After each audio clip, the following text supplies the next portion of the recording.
hapa nimechomekea tu kwa sababu wajanja wanapokuwa wengi mahala utulivu unapotea. Mimi ndio mkuu wa mkoa hapa. Nitakula spana kila mtu mpaka kazi niliyotumwa ikamilike. Arusha hii tulichelewa mno. Jengo lile la utawala limekaa miaka mingi. Jiji la Arusha wanatumia jengo la mwaka 1959. Watumishi hao wengine wako kwenye mitaa kule, hawana jengo.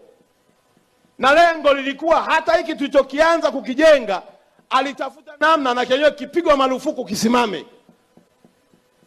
Sisi ndio watendaji wa serikali. Sisi ndio tunasimamia ilani. Na mwishoni mwaka huu kabla uchaguzi nitamkabidhi mzee wangu mzee Sabaya kila jambo liloahidiwa na utekelezaji wake. Mimi ni kama reli, ukikaa mbele yangu kwenye treni na kwenda